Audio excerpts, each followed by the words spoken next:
Hello friends, ভিডিওর শুরুতে সবাইকে নমস্কার। প্রতিদিনের মতো চলে আসলাম আরেকটা মজাদার রেসিপি নিয়ে। এখানে নিয়েছি তেলাপিয়া মাছ। মাছগুলো কেটে ধুয়ে পরিষ্কার করে নিয়েছি।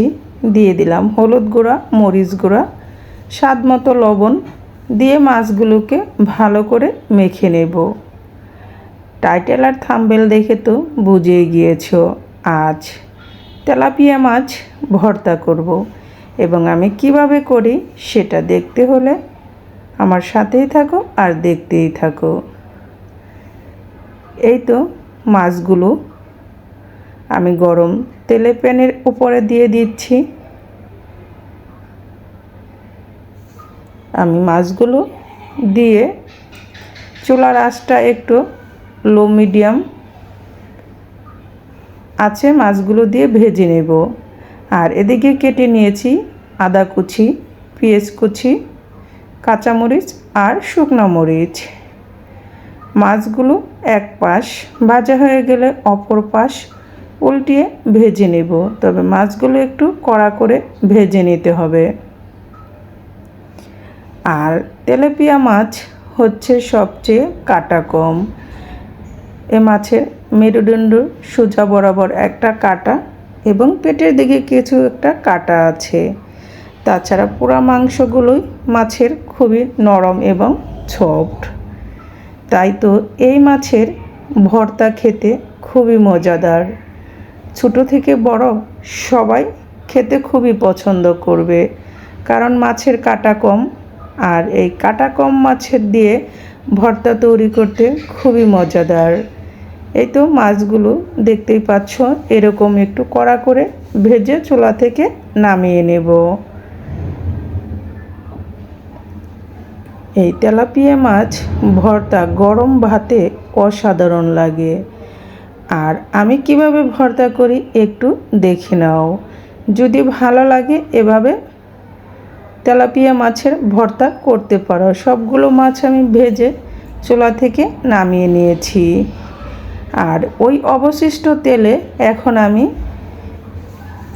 ভেজে নেব শুকনো মরিচ। শুকনো মরিচটা ভেজে চুলা থেকে তুলে নিব। তারপরে ভেজে নিব এখানে আদা কুচি।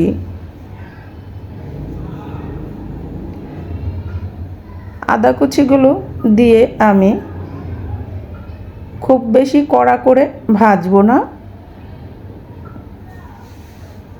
আদাগুলো যখন মিডিয়াম ভাজা হয়ে যাবে তখন এখানে কাঁচামরিচ কুচিগুলো দিয়ে দিব। তবে কাঁচামরিচ কুচিগুলো সবুজ থাকা অবস্থায় দেওয়ার পর ভেজে তুলে নিতে হবে আদা কুচির সাথে।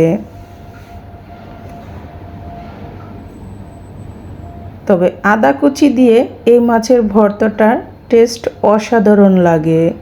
যারা এখনও খাওনি একবার করে দেখবে, খেতে খুবই মজাদার। এই তো দিয়ে দিলাম কাঁচামরিচ কুচি। আমি ভর্তাটা একটু ঝাল ঝাল করে করব, কারণ আমরা সবাই ঝাল খেতে পারি। আর তোমরা যারা একটু ঝাল খেতে কম পছন্দ করো তারা অবশ্যই মরিচের পরিমাণটা একটু কম বেশি করে দিতে পারো। এই তো কাঁচামরিচ দেওয়ার পরে হালকা সবুজ থাকা অবস্থা এগুলো আমি তেল থেকে তুলে নেব। আমি তুলে নিয়েছি। এখন ওই অবশিষ্ট তেলে ভেজে নেব পেঁয়াজ কুচি। আমি পেঁয়াজ কুচি একটু বেশি দিয়েছি। আমি পেঁয়াজটাকে খুব বেশি কড়া করে ভাজবো না। আমি পেঁয়াজগুলোকে মিডিয়ামভাবে ভেজে চুলা থেকে নামিয়ে নেব। এখানে একটু লবণ দিয়ে দেব। লবণ দিয়ে দিলে পেঁয়াজগুলো তাড়াতাড়ি নরম হয়ে এবং ভাজা হয়ে যাবে। এই তো দেখতেই পাচ্ছ পেঁয়াজগুলো হালকা একটু ভাজা হয়ে আসছে। এখন লবণ দিয়ে এগুলোকে আবার একটু নেড়ে চেড়ে ভেজে চুলা থেকে নামিয়ে নেব।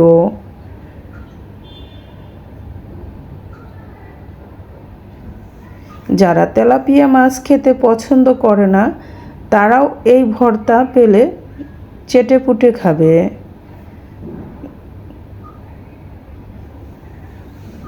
কারণ এই তেলাপিয়া মাছের ভর্তা এভাবে করে খেলে এতটা সুস্বাদু, একবার না করে খেলে বুঝতেই পারবে না। এই তো পেঁয়াজগুলো ভাজা হয়ে গিয়েছে, এখন চুলা থেকে আমি তুলে নেব এবং তেলগুলো ঝরিয়ে পেঁয়াজগুলো তুলে নেব। তবে যারা সর্ষের তেল খেতে পছন্দ করো তারা এই পোড়া রেসিপিটা সর্ষের তেল দিয়েই করতে পারো। আমি এটা সাদা তেল দিয়েই করেছি। এই তো আমি এভাবে পেঁয়াজগুলোকে এক ছাঁটে করে নিচ্ছি যাতে তেলগুলো প্যানের নিচে চলে যায়। তারপরে চুলা থেকে পেঁয়াজগুলো তুলে নিব। এই তো দেখতেই পাচ্ছ বন্ধুরা, পেঁয়াজের তেলগুলো নিচে চলে এসেছে। এখন পেঁয়াজগুলো আমি তুলে নেব। এই তো দেখতে পাচ্ছ সবগুলো উপকরণ এখানে নিয়েছি। এখন মাছ থেকে আমি কাঁটাগুলো ছাড়িয়ে নেব। এই তো দেখতে পাচ্ছ মাছের মাঝখানে শুধু শক্ত একটা কাঁটা, এই কাঁটাটা ফেলে আমি মাছগুলো ছাড়িয়ে নিচ্ছি। এভাবে সবগুলো মাছের কাঁটা আমি ছাড়িয়ে একে একে সবগুলো উপকরণ দিয়ে এই মজাদার ভর্তাটা তৈরি করব। দেখতেই পেলে বন্ধুরা কত সহজে সবগুলো ভর্তা প্রসেস তৈরি করে নিলাম। আর যে যেখান থেকে এই মুহূর্তে আমার ভিডিওটি দেখতেছো সবাইকে অনেক ধন্যবাদ। আর যারা দেখতে দেখতে একটা লাইক দিতে ভুলে গিয়েছো, প্লিজ একটা লাইক দিয়ে ভিডিওটা কন্টিনিউ করবে। এই তো শুকনো মরিচগুলো আমি ভেঙে নিচ্ছি। ভেঙে পেঁয়াজ ভাজা, আদা, কাঁচামরিচ ভাজা সবগুলো উপকরণ এবং মাছের সাথে ভালো করে হাতের সাহায্যে চটকে মেখে নেব। তবে হাতে বানানো যে কোনো ভর্তাই খেতে খুবই মজাদার। আর আমার মাছের তৈরি ভর্তাটা তোমাদের কাছে কেমন লাগলো অবশ্যই কমেন্টস করে জানাবে। তোমরা যারা সর্ষের তেল খেতে পছন্দ করো এই মাখানোর সময় কাঁচা সর্ষের তেল দিয়ে মেখে নিতে পারো।